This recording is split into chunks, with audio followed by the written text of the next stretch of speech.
एवं आंचलिक पाणीपाग विज्ञान केन्द्र पक्ष एक बड़ खबर सामने को आसी तेज बर्तमान दर्शन मिली वेलमार्क लो प्रेसर उपनीला लघुचाप आसना 24 घंटा पर्यंत राज्य में विभिन्न जिला मानक प्रबल वर्षा वज्रपात और घड़घड़ी को दृष्टि रखी 17 जिला को येलो वार्निंग जारी कर एने आपण अलर्ट रुहतु। यह वर्षा वृद्धि आगामी दिन में केतक अंचल पुणी थे बन्यार परिस्थिति सृष्टि हो पाए। तेज आगक ओडिशा केउं सब जिला को अधिक मात्रा वर्षा रही केउं सब जिला को बिजुली घड़घड़ी नहीं सतर्क सूचना जारी कर भिडियो संपूर्ण अपडेट जाना बास्ता पूर्व भिडियो गोटे लाइक करूँ सांग सहित भिडियो बहु मात्रा शेयर करूँ। आपण मैंने जदि आम चैनल पर नुआ प्रथम थर पर भिडियो को देखुंत आम चैनल को सब्सक्राइब कर पाखर आसुवा बेल चिन्ह को दबाई रखिए और केउं जिले भिडियो देखुंत कमेंट माध्यम निहाती जणाइबे।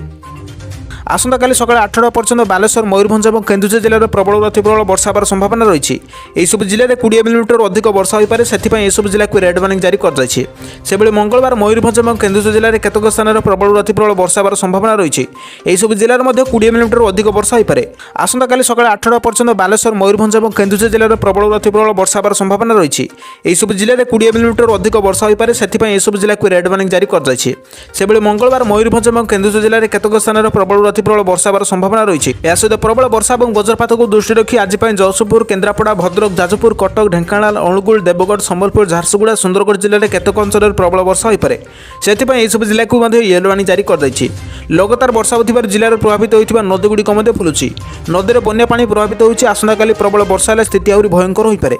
तेणु सुरक्षा को दृष्टि रखी जिला प्रशासन जिलार समस्त स्कूल कॉलेज और अंगनवाड़ी केन्द्र बंद रखा निष्पत्ति। बासित आज संपूर्ण पाणीपाग खबर। तेज दर्शक बंधु जदि आप प्रतिदिन पाणीपाग रिलेटेड वीडियो देखा चाहते आम सहित जोड़ी रुहतु। वीडियो को बहु मात्रा लाइक कमेंट शेयर और सब्सक्राइब करूँ जहाँफल पाणीपागर प्रत्येक सठिक सूचना आप गोटे चैनल माध्यम पाइपर। रोची जय जगन्नाथ।